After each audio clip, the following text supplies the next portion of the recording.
Those of us who care deeply for Israelis and for Palestinians must speak up. Taking a brave stand against this government and its military and political decisions may feel really different or even at odds with the kind of Israel advocacy that many of us are used to. But it is the most loving thing that you can do for Israeli and Palestinian people right now. A vast majority of Israelis are calling for a permanent end to the war and a full hostage deal now. Palestinian people are crying out for the world to recognize their rights to safety and to freedom. I'm not interested in sitting here saying who's to blame. I want to know, what are we going to do about it? How are we going to make it better? Is it hunger? Is it famine? I don't care. Let's make it better. No one should be unaffected by the pervasive hunger experienced by thousands or hundreds of thousands of Gazans. It is dire and it is deadly, regardless of what news report that we read.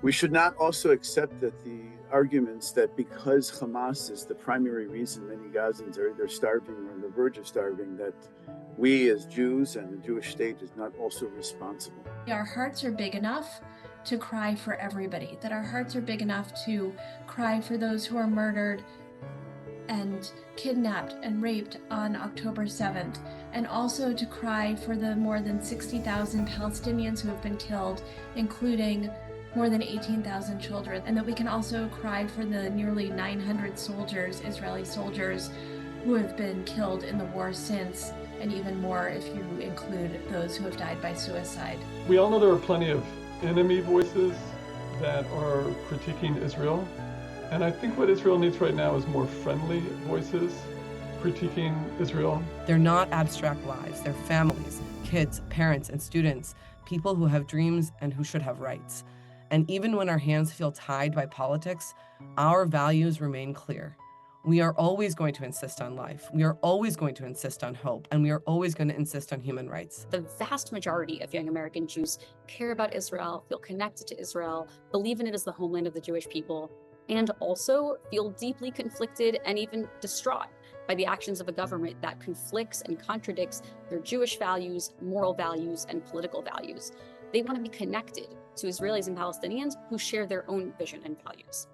However, the discourse about Israel is dominated by those who despise Israel on one side and those who are completely blind to its flaws on the other. After more than 660 days of war, the only way to defeat Hamas is to engage in a political strategy, not a military one. This war was once just, but has been prolonged for too many months at the expense of the hostages, of Gazan civilians, and of all Israelis. This is a time for those of us who believe that it is possible to be fiercely Jewish and care about Israel and Israelis, and also care about the well-being and aspiration of Palestinians. It's a time for us to raise our voices. We are here because silence is not neutral. Silence is the face of what's happening now. It's a choice, one we refuse to make. Israel's just war in Gaza has become a Kahanist war, a war of domination, not security, for land, not life. Let's be clear, the vast majority of Israelis do not want this.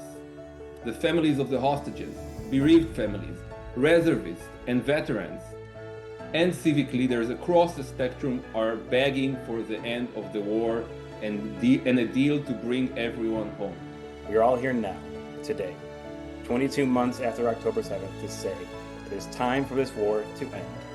It is time to free the hostages, and it is time to surge aid into Gaza.